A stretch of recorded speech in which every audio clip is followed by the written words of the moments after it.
Sejam muito bem-vindos a mais um podcast Talk Mais, o podcast produzido pelo portal SP Rio Mais. Eu sou a Lavínia e hoje aqui ao meu lado está o jornalista Fabrício Correia como convidado especial.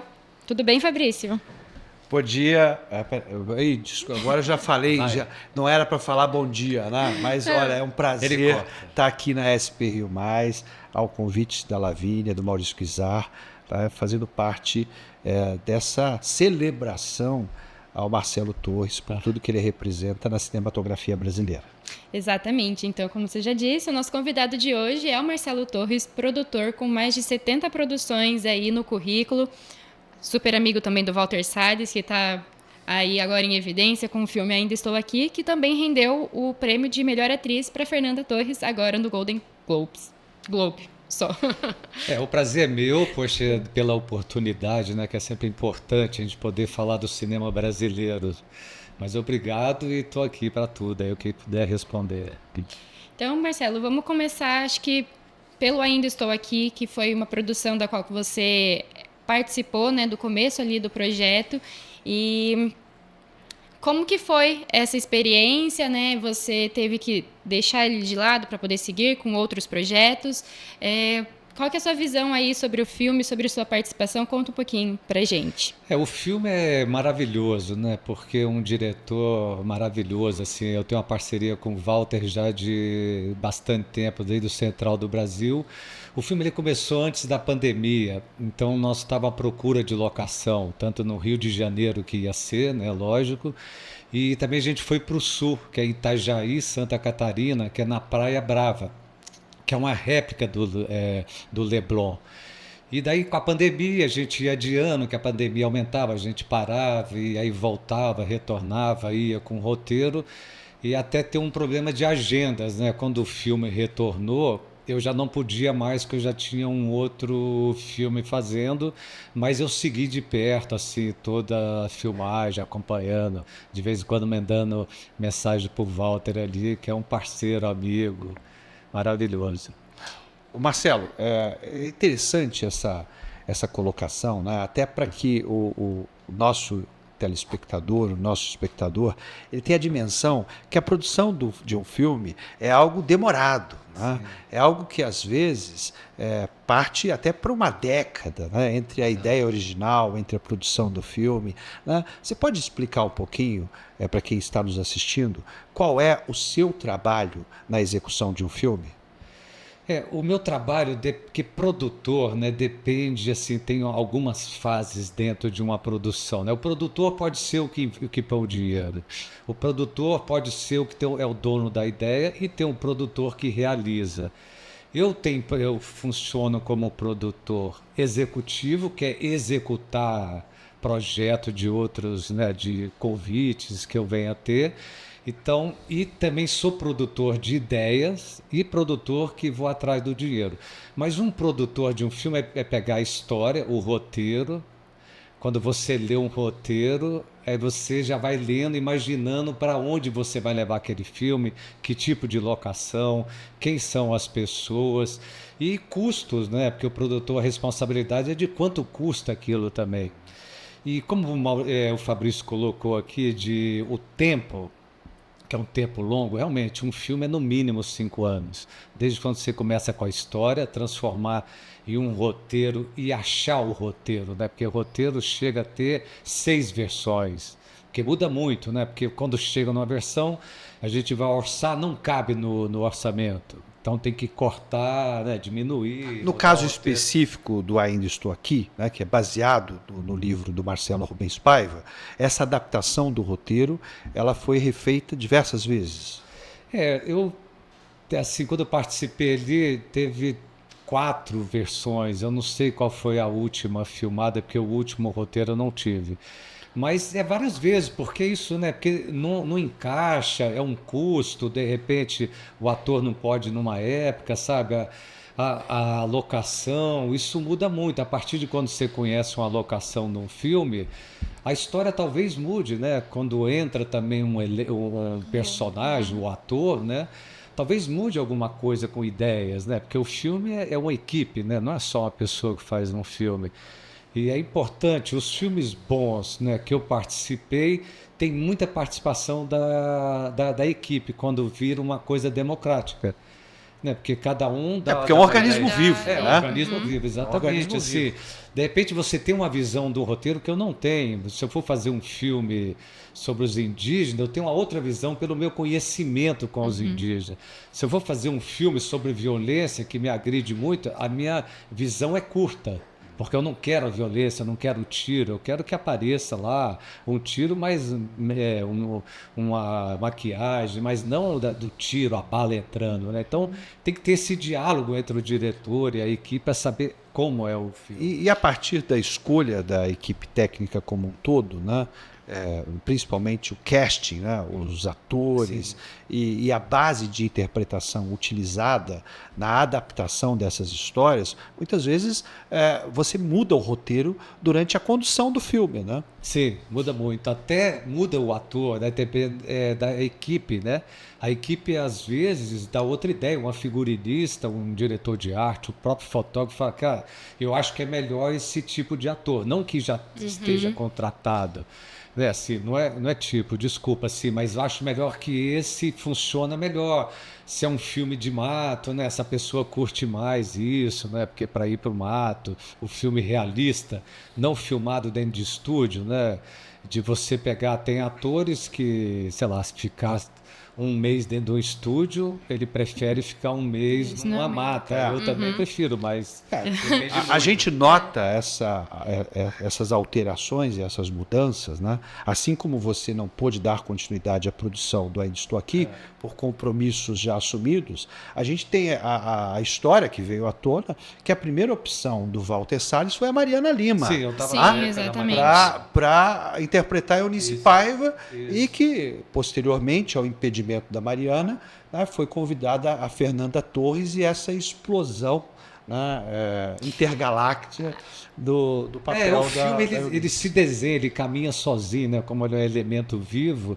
Então as coisas de repente é porque não era para eu fazer, é porque não era para Mariana Lima fazer, né, e virou a Fernandinha, que é ótimo. Agora, Eu só queria comentar, aí aproveitando todo esse momento, a primeira versão da qual você participou ali seria muito diferente do que a gente está vendo no cinema?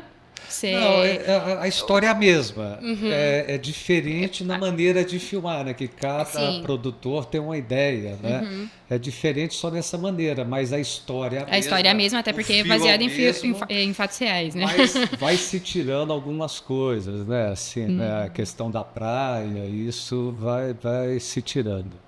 Agora, Marcelo, nesse longo caminhar na produção cinematográfica, né, você que começou na década de 80 com o nosso saudoso Geraldo Moraes, né, participou ativamente nessa linha do tempo das evoluções tecnológicas do cinema, né? O artefato cinematográfico, o fazer cinematográfico mudou pouco, né? O que mudou é a tecnologia.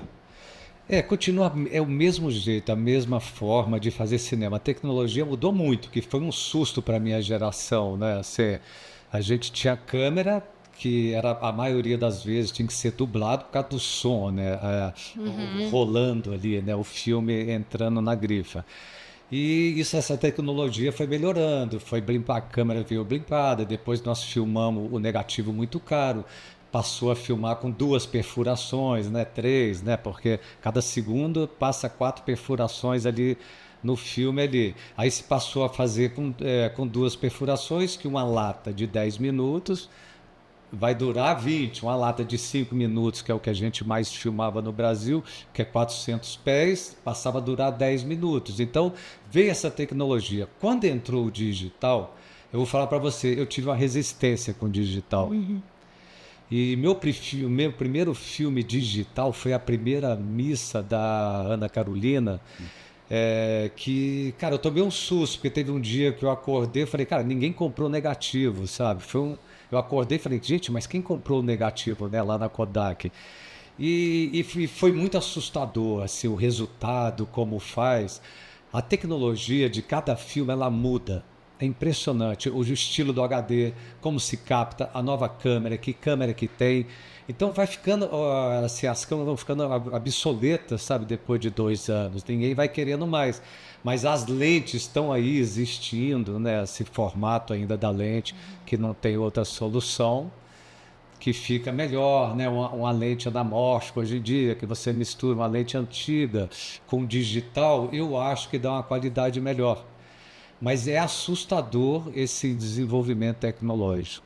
E agora as pessoas têm até voltado um pouco pro analógico, né? Sim. Principalmente, sei lá, tipo, Isso, da moda, Ainda né? Estou Aqui foi feito analógico. Sério? Querendo a ideia desde o início, até o primeiro encontro que eu tive com o Walter, a gente se falou. Primeiro encontro do filme, eu e Valtinho, em 2019, a gente falou, pô, vamos fazer em película, né? Porque estavam todos fazendo, né? O Spielberg faz, o Tarantino faz película, porque é diferente. Até a forma de raciocinar a equipe, né? Porque você não pode errar. Você errou Tem que ser um mais take, otimizado ali, né? você vai gastando negativo, né? E negativo tem um orçamento Sim. dentro do filme.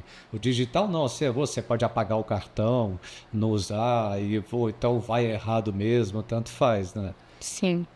E aproveitando sobre o audiovisual, como que você tem enxergado o audiovisual brasileiro atualmente? Como que está, assim, esse cenário, futuro também do audiovisual brasileiro? Você acha que a gente está indo por um caminho bom ou não, de repente? O caminho sempre é bom do audiovisual brasileiro, mas eu estou muito triste com o audiovisual brasileiro, que a gente não está tendo apoio de governo nenhum. Sei lá, há 8 anos que nós estamos tendo repressão aí dos editais, do dinheiro, sabe? A equipe, os técnicos, não estão trabalhando, é a minoria, porque também os streams diminuíram a produção no Brasil, né? E é importante os streams, porque é uma evolução tecnológica, não tem como brigar, né? Não. Como a gente tentou brigar com a TV. E é uma plataforma a mais, né? Como a sim. TV. E tem que ter, e por que não o cinema brasileiro, como a Embrafilme, já não tem uma plataforma só de filmes brasileiros, porque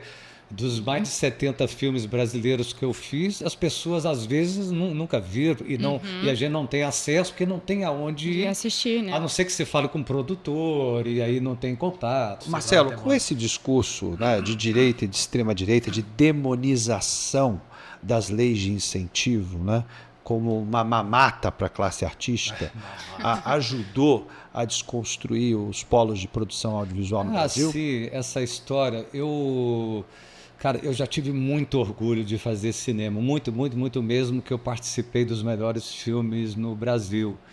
Então, na retomada do cinema brasileiro, eu estava no Carlota Joaquim, na Central do Brasil. Que comemorou 30 anos agora, né? A Carlinha foi para as redes sociais celebrar, foi em janeiro de 95. Exato, Nelson Pereira dos Santos, Arnaldo Jabor, Cacá Diego, esses caras todos eu trabalhei. E é triste hoje o que a gente chega, por exemplo, eu chego num lugar hoje de um encontro, de uma festa, de um entre amigos, eles perguntam de Lei Rouanet. Cara, o longa-metragem não tem Lei Rouanet, sabe? A gente tem o nosso dinheiro, que é do Condecine, são as taxas, que são os filmes de publicidade, os filmes exibidos na TVs. Então, essa taxa que vem para a gente. E só que a gente entra em editais para poder ter da acesso Agência Nacional de Cinema, né? Exatamente, a A prestação Cine. de contas disso não é a moda de qualquer jeito.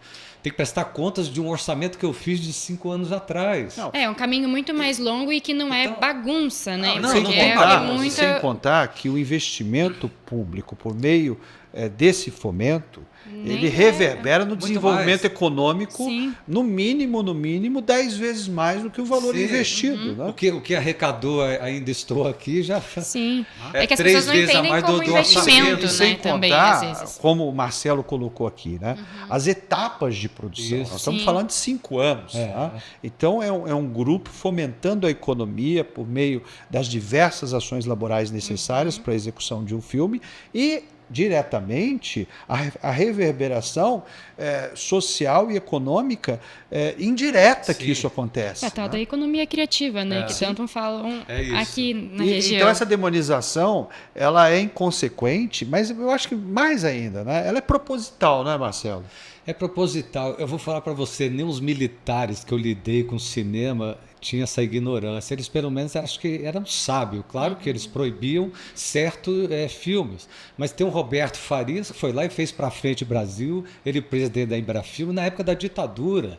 E tem um filme Pra Frente Brasil, cara. Então, eu conversei muito com militares na época do final dos anos 70, 80, com filmes, né?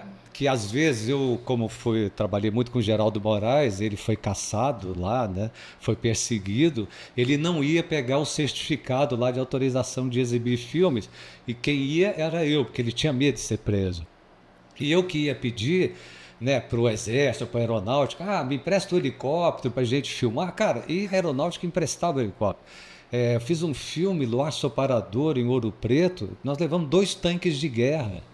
Tudo conversando com o general. Então, era uma ditadura rígida, mas pessoas que pelo menos ouviam. Depois que veio essa direita horrível aí, que acabou com a gente, eles não têm diálogo, só falavam de Lei Rouanet, que a gente é mamata. Mamata, eu acordo às 4h30 da manhã para ir trabalhar. Sabe? A gente filma 12 horas por dia, para almoço.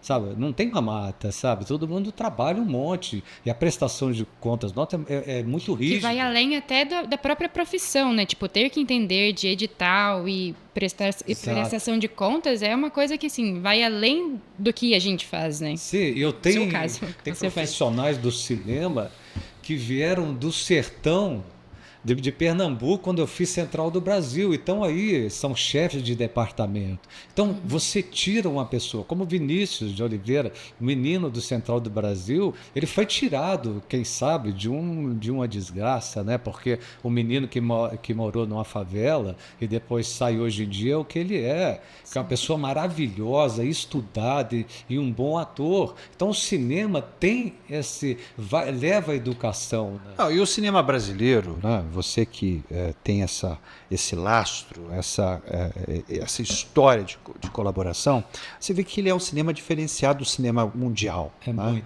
Até porque a alma brasileira é uma alma multifacetada, né? Construída com essas miscigenações e com todos os aspectos culturais diversos, e talvez o cinema brasileiro seja um dos mais perseguidos no mundo, justamente por ter a alma brasileira. É muito. Né? A nossa diversidade. A nossa diversidade. Né? A nossa cultura. A gente, quando trabalha com equipe estrangeira, é um choque, porque pra gente tudo pode. Para eles, não. Nada. Se você muda meu amigo, eu só vou mudar o carro de lugar. Aí não pode, porque é uma coisa engessada, né? Não, o carro foi combinado de ficar na frente do número 32. Sim, mas o diretor quer que vai para o 29. Que tem e isso, né? essa diferenciação, porque diferentemente, a gente, obviamente, que na escola cinematográfica, né, a gente vê uma evolução. O cinema no Brasil também começou no final de 1890, mas a gente passou por uma construção, né? A primeira escola de cinema, o regionalismo, né? Com Ganga Bruta, com Humberto Mauro, depois o cinema novo, né? que balançou o cinema mundial no sentido do pertencimento da história de um povo e do contraponto às práticas políticas de uma forma organizada, sintomática. Então é um cinema diferenciado. É muito diferente. E ele tem uma reverberação de alma com o brasileiro que você reconhece na tela. Sim, exato. E talvez seja esse o maior temor dos governantes, sim, principalmente a extrema-direita, de impedir a construção de novos futuros por meio dos sonhos que o cinema imprime. Você falou certo. Por exemplo, o Central do Brasil é um filme que se fala, se você não estuda, você está enrolado, porque a mulher que escreve a carta, ela escreve o que ela quer e ela vai botar no correio se ela quiser ou não. Que é uma crítica social? É uma crítica social, se você pensar, cara, então sem educação não dá. Então tem gente que fala, eu não gosto do filme. É claro que não gosta, né? Porque machuca, ou porque só o filho dele pode ser médico, pode ser engenheiro. Não, o pobre também tem que ter. Então o cinema, sabe, tem que dar acesso à ponta, né? E o cinema faz isso com a sociedade. Sabe, eu pelo menos, assim, os filmes que eu crio, que eu faço, cara, exibo na periferia, mas aí tem que ser de graça. Então isso tem que ser um trabalho do governo, sim. né? E às vezes, sei lá, se não é um filme grande nome, um filme brasileiro com um nome muito forte, você vai no cinema, a tendência é que você vai assistir outro filme. Blockbuster americano. Sim, exato. ao invés, Agora, né, esse, de um filme esse nosso. ponto que o Marcelo coloca, né, é extremamente importante você democratizar o acesso à cultura. Tem que Sim, total. Políticas de formação de plateia, porque a gente só gosta do que a gente conhece. Sim. Não é, Marcelo? Exato. Como é que você vai exigir uma militância cinematográfica numa periferia de um jovem que sequer teve acesso Sim. a uma televisão, a uma programação de TV aberta, quanto mais um cinema? Eles não têm, eles têm sentimento, eu conheço, já filmei. A Divisão é um filme que a gente filmou nas favelas do Rio de Janeiro. Cara, você conhece as pessoas, você tem com eles têm sentimentos, eles choram, só que eles não tiveram acesso a nada. Uma vez eu estava em uma dessas favelas no Rio e, cara, não sei como é que pode passar, mas uma pessoa dali, do esquema deles, eu falei, a gente precisa filmar em tal lugar amanhã, então que você pode liberar. E ele falou, tá bom, espere que eu vou lá ver. E quando ele veio trazer o resultado que poderia, eu agradeci ele. Eu falei, poxa, obrigado. Ele olhou para mim, até uma cara brava, ele falou, mas ninguém nunca falou obrigado para mim. Eu falei, cara, a pessoa, né, falou assim, mas ninguém nunca falou obrigado, quer dizer, não tem, a pessoa não aceita um carinho, né? Sim. E aí ficam teus amigos, né? Mas é a questão da desumanização dos invisíveis. Exatamente.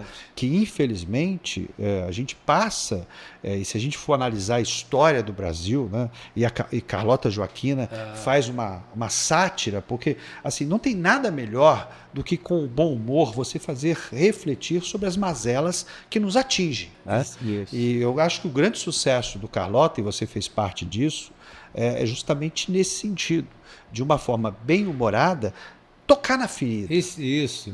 Que lá, né, que ele comia frango com a mão, então não tem aquela educação nada, né? Então que é para mostrar que são todos iguais, né? A diferença é uma coisa do dinheiro, que eles têm dinheiro porque os pobres trabalham para eles, né, cara? Então eu não consigo entender, sabe? Dá um choque. E o cinema mostra tudo isso. Eu tenho um filme do Walter Lima Jr. que eu amo, um dos melhores filmes que eu fiz também, que é Ostro Vento. Maravilhoso. Eu falo sobre esse filme, Fabrício, as pessoas, mas onde ver? Aí realmente não tem onde ver. Então por que o governo, a Ancine, não faz Ancine Play, sei lá, uma plataforma? Você sabe que ele libera para o povo brasileiro, deixa ver de graça. A Prefeitura de cara. São Paulo fez um canal de streaming para filmes brasileiros. Tá? E eu acho que a tendência, principalmente as novas tecnologias, elas ampliam a possibilidade do encontro. Né? Você vê que hoje a universalização do acesso à internet, que por mais que ainda seja, assim, a gente não está no ideal dessa universalização, mas ela já tem um acesso muito maior do que os outros meios de comunicação. A liberação da produção audiovisual brasileira por streaming de forma gratuita é fundamental para nós formarmos uma geração de cinéfilos e principalmente de admiradores da produção audiovisual brasileira. Porque, como eu disse aqui, o cinema brasileiro representa o que somos. A gente vê, desde a mudança, né, a gente fala da teledramaturgia, não existe um povo nesse mundo tão ligado à teledramaturgia quanto o povo brasileiro. Sim. Por quê? Porque ele se reconhecia nas tramas e nos cotidianos históricos ou contemporâneos da produção da telenovela do Brasil. E o cinema vai mais a fundo, porque ele revela a alma brasileira. Sim. Então eu acho É fundamental. verdade, revela, né, um close de uma pessoa que não tem dente, que isso o Brasil inteiro é assim. Então isso agride o quê? A saúde. Né? Sim. Opa, o meu povo não está sendo cuidado. Eu acho que esse é o medo, né, desses políticos, quando chega alguém de cinema, acho que eles morrem de medo. E hoje em dia eles estão pulverizando essa verba, né? Está sendo dar um pouco para cada um e o resultado não está sendo cumprido em qualidade, né? Porque cinema é caro. Você acha que isso é uma sabotagem à indústria? Cara, eu sou mais assim, eu acho que é um pouco. Sabe, uma coisa, vamos dar ali, vamos dividir esse dinheiro para poucos, né? Para nós não termos a excelência. Para não ter. É igual a indústria de carros, cara. Não é todo mundo que fabrica carro. né? O cinema é uma indústria, não dá para chegar, pegar uma verba, mandar para uma verba no interior do Brasil, que eu já vi, né? Que chega lá 150 mil para o audiovisual, onde nunca fizeram nada. Aí, ótimo que você dá oportunidade às pessoas, mas sim, mas primeiro tem que estudar, né? A oportunidade começa primeiro com estudo, uma formação para você ir para arte, para medicina, né? Sei lá, para engenharia. Então, sabe, é investir na educação e não pulverizar essa verba como uma bolsa, né? Uma bolsa miséria que a gente chama, porque a maioria das pessoas estão fazendo filmes com pequenos celular. com celular, gente. Não nada contra celular, nada contra tecnologia. Só que os técnicos não trabalham. E a minha capacidade profissional foi ter envolvimento com vários técnicos. Então, eu passei por várias equipes, eu trabalhei com vários países. Então, você adquire a cultura. Essa bagagem cultural, né? Senão fica só você com a equipe sempre fazendo o filme e você acha que o filme é daquele jeito. Marcelo, vamos caminhar um pouco agora, assim, para os projetos futuros. Vamos. Tem aí alguma coisa já de gaveta próxima para poder acontecer? A gente conversou ali nos bastidores a respeito também sobre o livro Saga, né, do Rui Gonçalves, que fala sobre a trajetória da Embraer. Você tem vontade, tem algum plano de talvez fazer alguma produção sobre São José dos Campos, sobre a nossa relação com a Embraer? Tem algo nesse sentido? Eu tenho muito assim. O livro Saga do Rui, o projeto saiu junto, o livro e o filme. Que eu tenho o projeto do filme, que eu cheguei no Invoz da história do Osíris, quando ele identificou objetos não identificados aqui em 1986. Eu morava em Brasília e tinha um amigo que o irmão dele pilotava um caça na época. E essa história, né, foi falado, que ele veio para São José dos Campos, identificou no radar um objeto saindo a 18 mil quilômetros por hora. Isso foi em 1986, contada pelo Osíris, ele que chamou, ele que acionou para vir ver esses objetos. Isso daí, sabe, assim, ficou muito marcado na época. A gente mal tinha telefone nesse tempo. E aí, quando eu vim para São José, falei, cara, o Osíris é daqui, a Embraer é daqui. Eu preciso contar essa história de como ele veio e da construção, né, desses aviões maravilhosos brasileiros. Tucano, o Brasília, o Bandeirante, que eu voo muito pelo interior do Brasil e tem Bandeirante voando até hoje, com garimpeiro, né? Quantas vezes eu peguei avião com eles. E aí eu cheguei no Invoz e a gente desenvolveu essas duas coisas, o livro e o filme sair simultâneo. O livro é uma coisa mais barata, então ele saiu antes. Então eu tenho esse projeto que a gente está em lei para captar, então eu espero que os empresários daqui ajude a contar essa história que é de São José dos Campos. Nós temos um dos melhores aviões do mundo. Não, mas olha, quem sabe até a própria Embraer, Marcelo, né? tocou no assunto, e eu acredito, né, até por conta agora, a gente falou dos 30 anos do Carlota Joaquina, esse episódio, né, da invasão dos 21 OVNIs, né, completa agora 30 anos, foi 1996. Até um tempo. E tem muita condição, e tem um roteiro, eu já estou imaginando. A gente tem um roteiro. Já estou imaginando aqui, né? Guaratinguetá, os 5 caças para dar retaguarda, 21 OVNIs, né? Não, tem uma invasão alienígena a partir de São José dos Campos. Tem que contar essa história, porque eu sei que a inauguração, poxa, eu sei que o avião, o Brasília, uma coisa assim, eles foram descer em algum lugar, isso está no livro então não vou dar muito spoiler. Não. Cara, foi desamassado com martelo e o avião veio para cá. Então, se um avião desse voa assim, né, você imagina a qualidade desse avião. E tem outros projetos, eu tenho um 40.4, que é a história de uma pessoa que sai dando carona para andarilho de motocicleta e aí vai ter nessa cultura brasileira essas imagens. Tem um que chama Para Além da Vida, com a história com os indígenas, um cara... Eu ia falar sobre isso, né? Você tem muita sinergia com os povos originários. Muito. Eu gosto muito, eu fiz vários filmes com eles, tenho amigos indígenas, conheço muitos Yanomamis, assim, praticamente todo o Alto Xingu eu conheço muito, os Chavantes, e tem vários projetos com eles, como os quilombolas também, que é uma história dos Calungas na Chapada dos Veadeiros. Que em 2018 agora que tem uma comunidade, São Domingos, que teve energia elétrica. Então, em 2018, em pouquíssimo 1988, ainda eles achavam que ainda estava na escravidão, os que estavam mais para dentro. Então, cara, tem histórias lindas de uma mãe que cuidou que virou mãe solo, que o homem abandona, como sempre, né? Deixa ela lá e ela cuida das filhas com ideias geniais dela, sabe? Então, tem tudo, tem urbano, tem rural. Esses filmes todos estão aí nas leis a ser captadas, é só os empresários toparem investir, que não é investir, eles viram sócios, né? É um dinheiro que é pago do imposto de renda e eles viram sócios. História é o que não falta. Em São José Não, mesmo, a gente tem, São José Marcelo, só aqui cidade já tem um monte. inteligente, resiliente, sustentável. O que falta para o início, para o start de um polo audiovisual que contemple toda a genialidade do nosso povo e dos nossos pensadores e traduza isso efetivamente numa produção cinematográfica latente aqui para a RM Vale?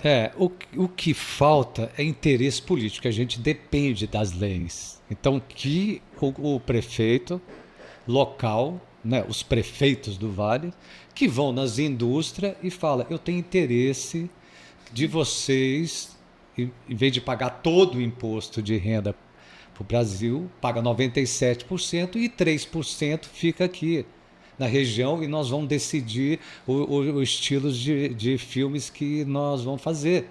Sim. Sabe, e o dinheiro fica aqui, emprega pessoas aqui, você divulga para o mundo o resto da vida, né? Porque a imagem da cidade viaja o mundo com cinema, né? Cara, eu tenho filme, né, como Central, que fez em 97, Abril Despedaçado, que foi no ano 2000, que até hoje me ligam para saber aonde foi aquilo, como alunos fazendo TCC e tendo a defesa, esses filmes me ligam. Então, até hoje, é um filme de 30 anos.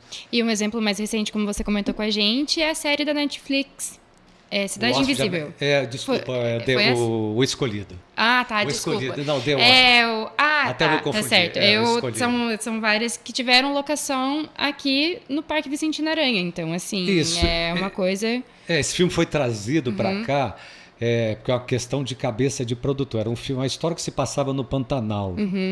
E aí eu falei, poxa, aqui no parque, dentro da cidade, tem um lago, né, que é da família ali, que era da família do Severo Gomes, né? Cara, tem um lago, aqui dali tem uma floresta, porque, né, Bulé Marques, lógico que o cara vai manter uma floresta, que são pessoas com cabeça não tão cafonas, né?